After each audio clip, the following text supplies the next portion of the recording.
राहुल अपने पिता से बदतमीजी से बात करता हुआ बाहर निकला और रेलवे स्टेशन की ओर जाने लगा। वह मन ही मन में बोल रहा था कि पता नहीं कितने पैसे छुपा के रखे हैं, लेकिन मेरे लिए एक मोटरसाइकिल नहीं ले सकते। मैं यहाँ से चला जाऊँगा और तब तक नहीं लौटूंगा जब तक अपने पैसों से मोटरसाइकिल नहीं खरीद लेता। अचानक उसे पैरों में कुछ चुभने का एहसास हुआ। नीचे देखा तो उसने पाया कि हड़बड़ी में उसने अपने पापा के जूते पहने हुए हैं।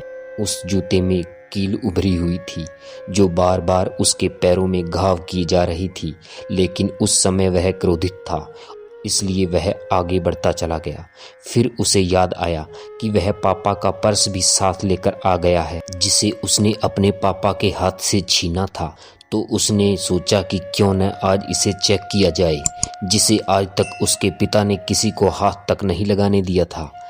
जब उसने अपने पिता के पुराने पर्स को खोला तो उसमें पैसे तो नहीं थे, लेकिन पैसों की जगह एक डायरी रखी हुई थी।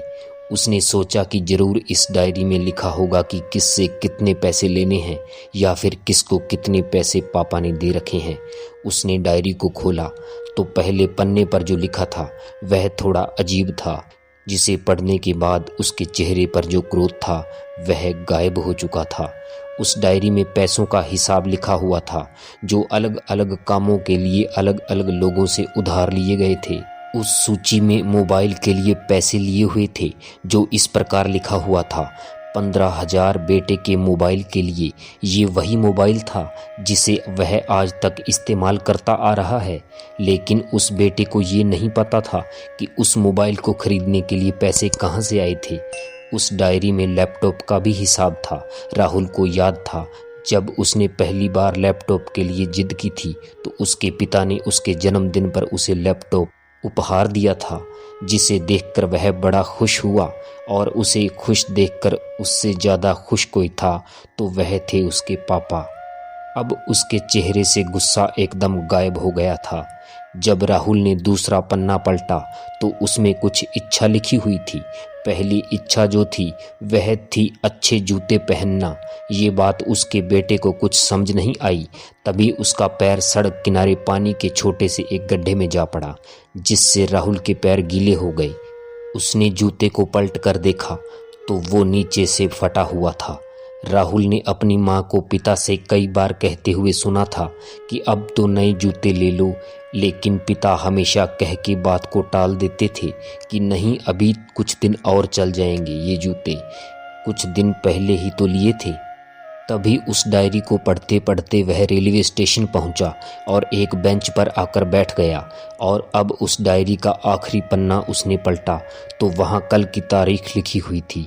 नीचे लिखा था 50,000 रुपये मोटरसाइकिल के लिए। उसने बस इतना पढ़ा और उसका दिमाग एकदम सुन्न हो गया।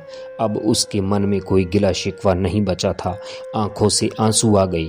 उसे कुछ समझ नहीं आ रहा था कि वह रो क्यों रहा है। अब वह जल्दी से घर जा रहा था। जूते में लगी कील अब तक उसके पैरों में घाव कर चुकी थी। उसने तुरंत उन जूतों को खोला और फेंक दिया।